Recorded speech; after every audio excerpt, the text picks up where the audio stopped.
Hi, I'm Susie and welcome to this video which is about anger. Someone got in touch with me and had some really good questions about anger, and I think that we can all benefit from thinking about that. So we all get angry in different ways. We will all experience things that we might say we're frustrated or that really winds me up, but we will all experience anger.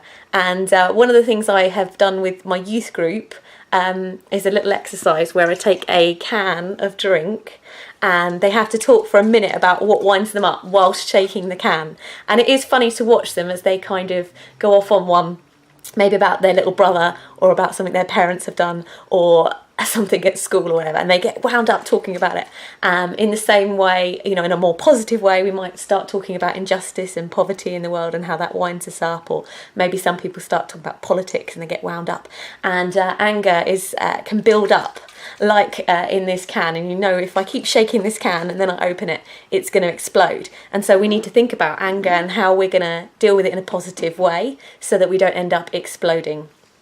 And I suppose a lot of the way that we deal with anger will come from our childhood, how we've seen other people deal with anger, how conflict's been resolved, whether people explode or people implode in our family. And I know as a child, often my brother and sister would do things that wound me up, and then I would be the one to shout, and then I would be the one to be punished for shouting. So I kind of learnt what was socially unacceptable. So I might be angry, but I couldn't shout about it because that wasn't a way to deal with it. And in the same way with some of my children, sometimes I'm like, you can't hit your sister because she did that. You can't push your brother because he did that. They have to find a way to resolve their conflict, to deal with their anger without using unacceptable behaviour. And so as an adult, sometimes I think I've been too passive because I don't want to be seen as aggressive. I don't want to be seen as exploding, being out of control and getting angry and shouting or anything like that. But if we don't actually deal with the anger and bury it, it will actually eat away at us. And so sometimes there's been a sort of bitterness or a kind of self-pity that's come in me because I sense an injustice against me, and I might share that injustice with others and they will resound with me, yes, that isn't fair, that isn't right, and that just kind of fuels this fire, but I haven't actually taken any positive step to resolve the situation, and so the anger hasn't been dealt with appropriately, and then it can kind of internalize and become a sickness or a devaluing of yourself because you don't think you're worth doing anything to resolve the situation, or it can lead to an explosion. And in Ephesians 4:26 it says, in your anger do not sin. So we've all got to recognize that we do get angry and we need to do something about it. Anger is there for a reason. It's an emotion that shows us that something's not quite right. There is an injustice or an offence. Something has happened to cause us to be angry. And obviously some people are more easily irritated, grumpy old men or whatever they say, than others. But there's always a reason. And so we need to address that reason. So Jesus was angry, but Jesus was also sinless. So at times he did express his anger, but he did it in an appropriate way. So when we sense that we are angry about something, we need to allow that to motivate us to make a change. So there is something wrong. It might be at work, perhaps someone isn't treating you fairly. Maybe one of your colleagues isn't carrying their weight. Maybe someone has been dishonest with you.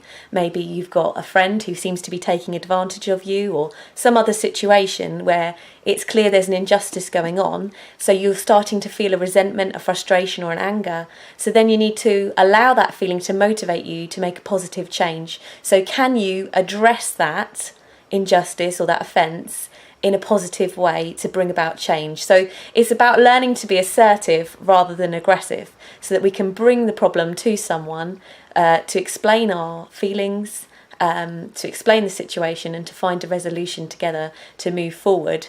If we don't do that, it's either going to carry on, that behaviour will continue and we will be bearing that resentment, we are potentially going to explode, but the other person won't necessarily even know they're doing anything wrong. So you're carrying all of that anger and the weight of that, and they're walking off scot-free. And the other thing we can do is to talk to God, because God is our avenger. If you read Psalm 35, it's too long to read here, you can kind of see that coming to God when there are others who are treating you unjustly and asking him to move on our behalf. God can handle all our emotions. He can handle our disappointment. He can handle our frustration. He can handle our full-blown anger. We can cry out to him. We can shout out to him. We can tell him how we feel about the situation. And we can know that he wants what's best for us in that situation, but also that he loves the other people or the other person that's involved too. And so when we come to him and we bring our concerns, he can actually shape and change our heart to help us find that positive response. And if the other person is at fault, we can leave that with God too. God is the judge. God is our avenger. God is the one who will be working all things to our good. And God is the one who will bring justice. And in return, he can give us his peace. So sometimes it's like there's something we specifically need to do in response to our anger. We've got to acknowledge it, look at what we can do about it, and then bring it to God. And if those feelings of anger and resentment are perhaps turning into bitterness and self-pity, then we need to ask God to take those feelings from us.